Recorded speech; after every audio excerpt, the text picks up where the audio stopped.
A simple question. Do you think that the euro area with the 17 member states can survive?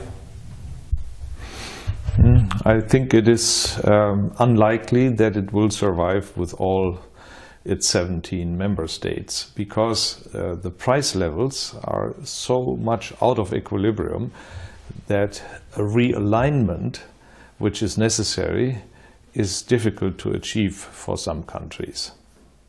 And concerning, let's take for example Greece. We had economic trouble, and now we have political trouble over economic trouble. So what is your prediction?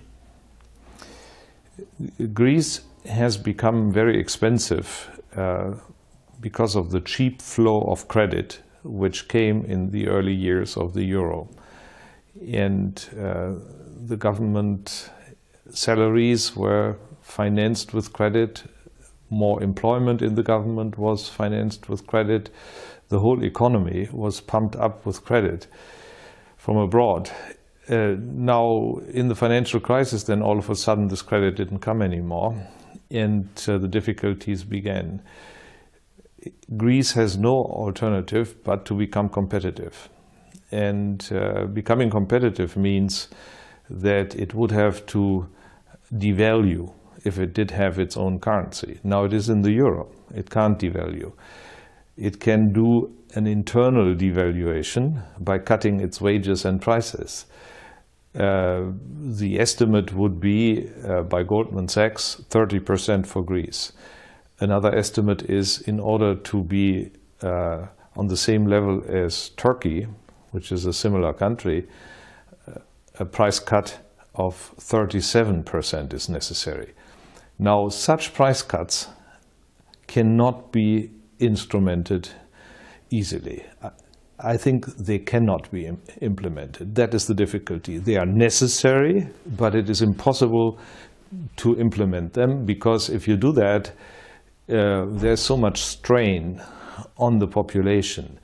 There will be so much unemployment that the country could break up. Germany has had a similar experience in the Weimar Republic. We had a fixed exchange rate to the gold because we had to make the reparations in Reichsmark, which were not depreciated relative to gold, while all other countries depreciated or devalued relative to the gold. So Germany became more and more expensive and had to compensate for that by cutting its prices and wages internally. We had an internal devaluation.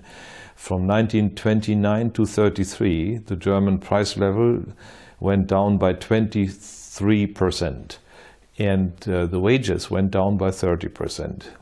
This was the recipe to drive Germany to a brink of a civil war. So in other words, this is not possible. No one should demand Greece to carry out such a policy. No? So, but on the other hand, becoming cheaper is absolutely necessary. This is the only way for Greece to become competitive. Only a depreciation. So the consequence is you can do that only outside the euro. I think keeping Greece in the euro means that Greece, for a very long period of time, will be forced into increasing mass unemployment and an unsustainable development. This will be a catastrophe for the population.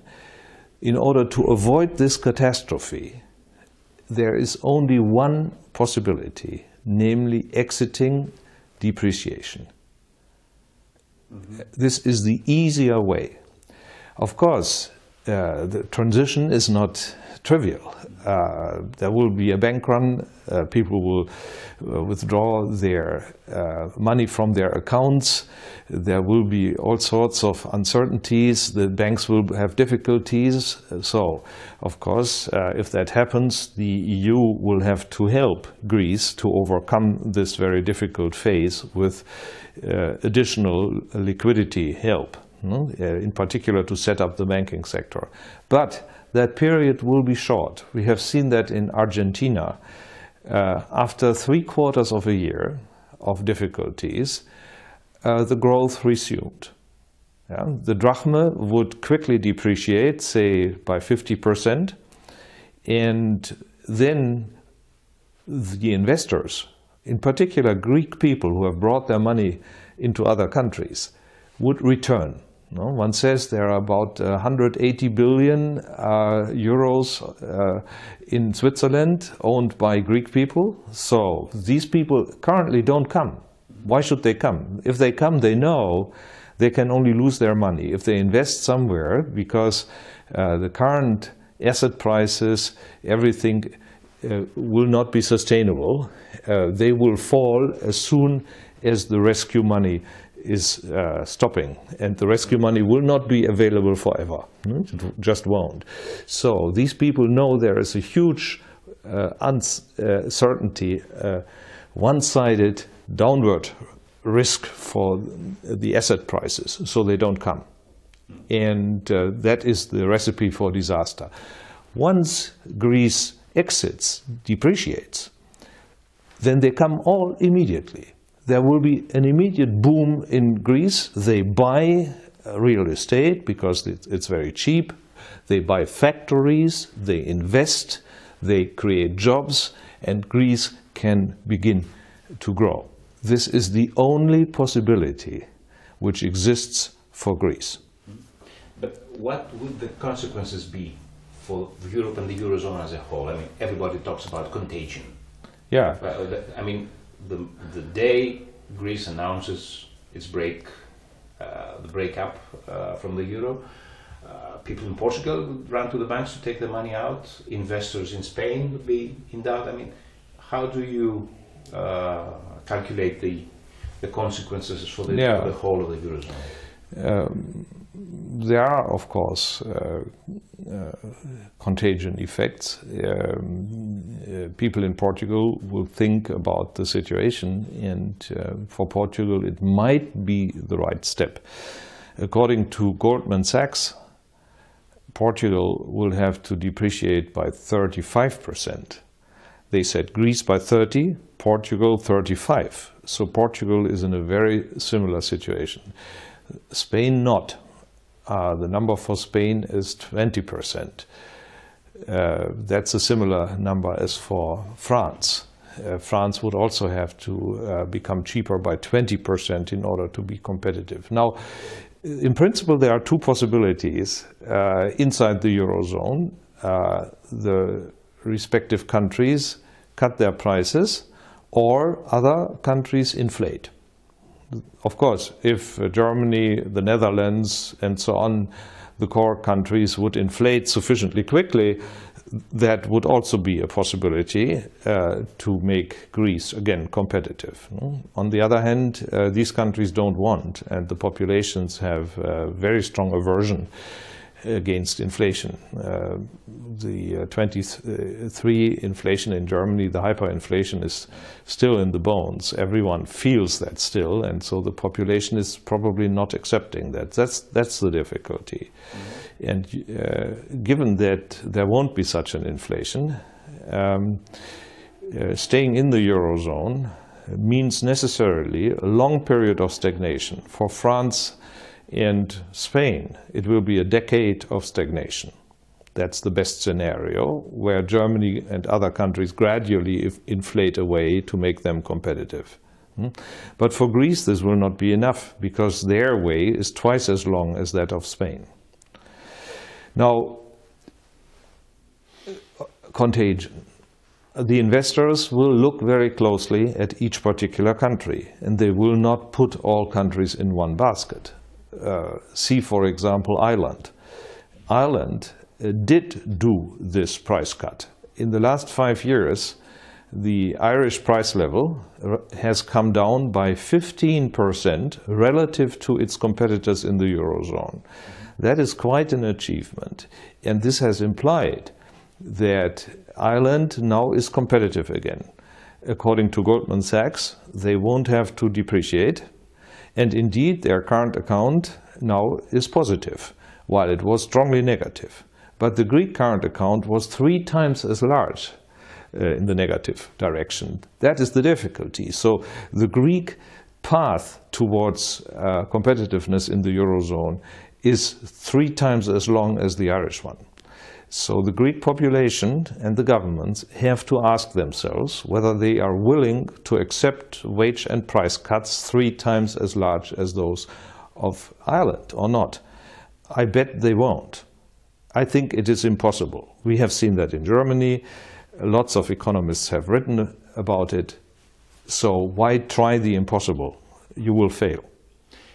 If we look back in hindsight, do you think it was a wrong decision, it was a mistake, a political mistake, that Greece joined the euro in the first place? Yeah, it was a big mistake.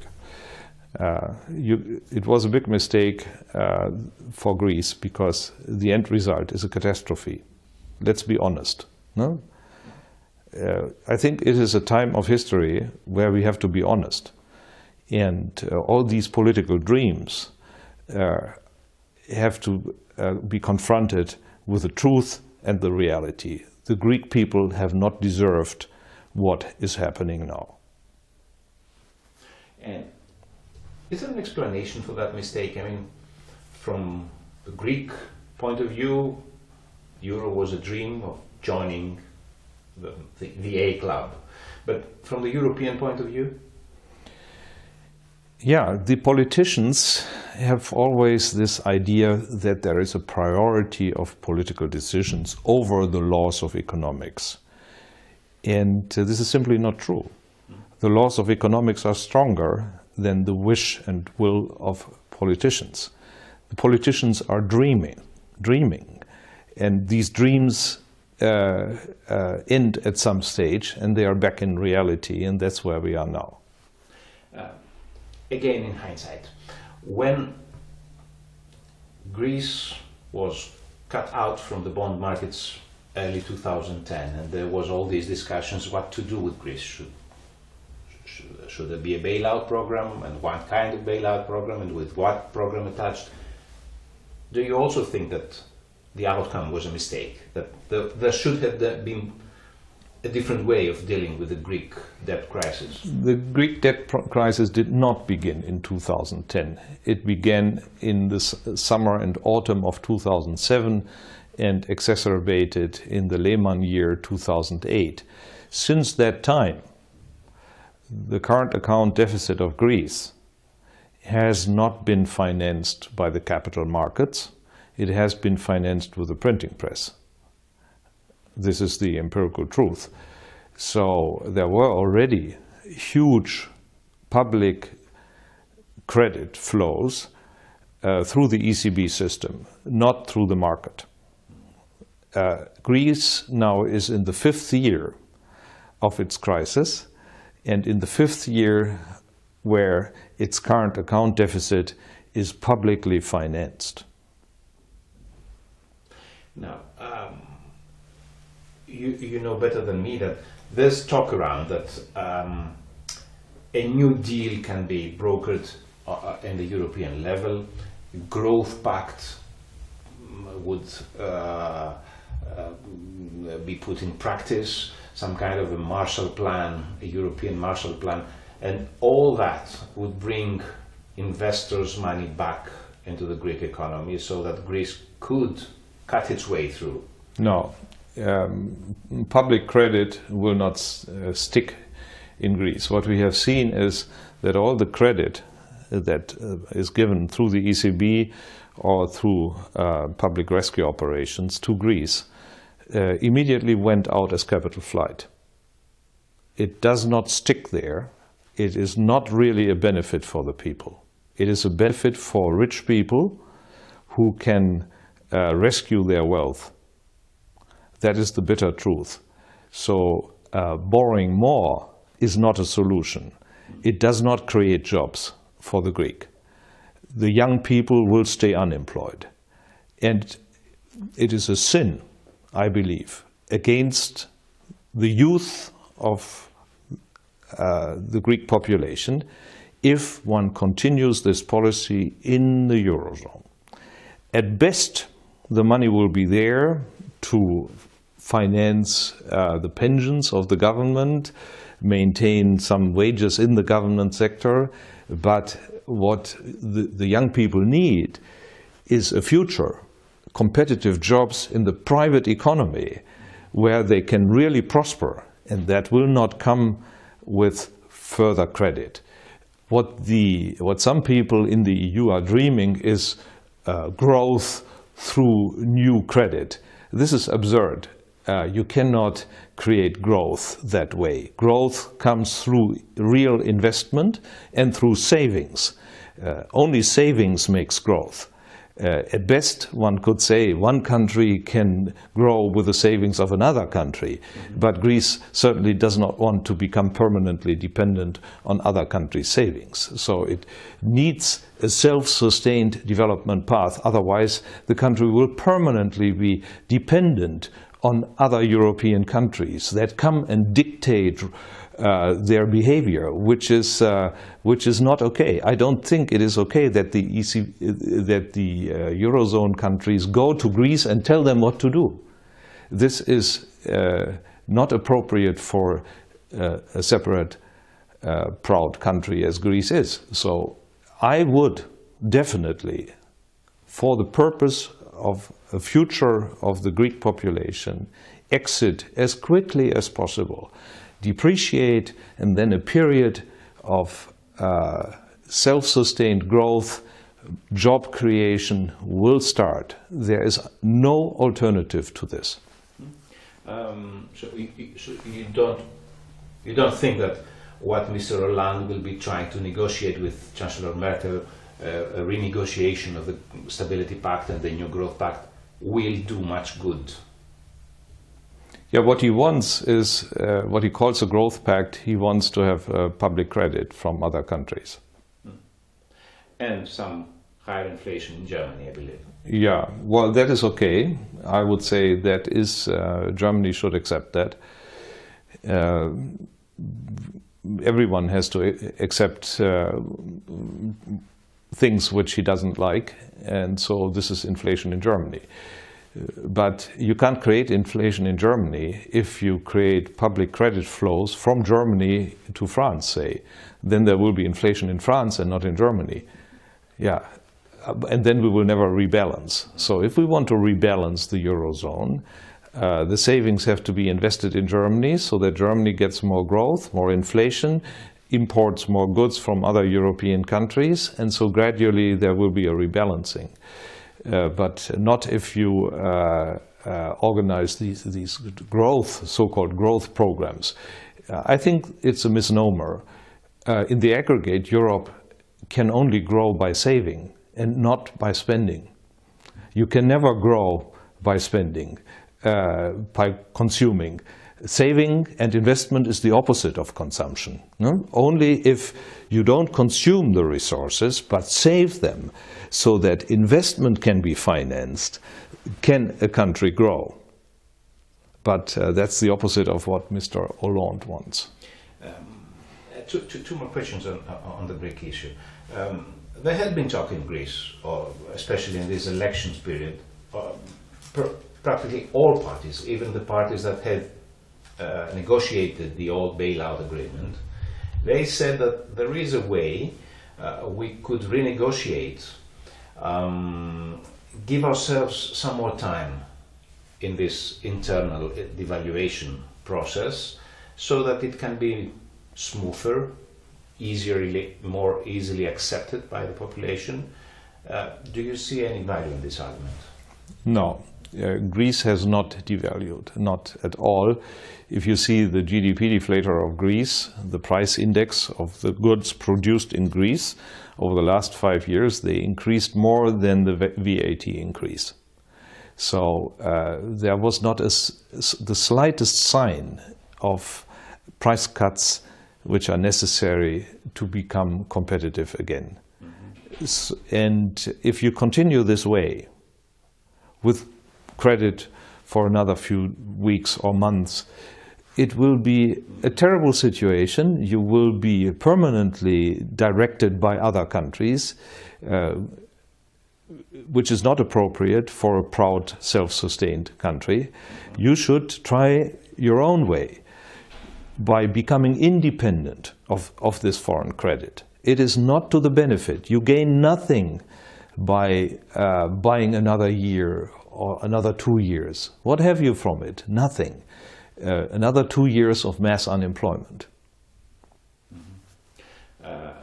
The counter argument is that, okay, but on the other hand, Greece over the last 2 years have cut down its deficit in its public account by an important percentage. Yeah, you cut down your deficit and you went into a mass unemployment where more than 50% of the young people is unemployed. This is an unsustainable implication of the EU policy. How bad does the situation in Greece have to become to understand that this is all the wrong policy which we carry out in Europe? Do you want 100% people unemployed? Do you want to have riots in the street? Do you want to have a civil war until people understand that the EU policy is wrong?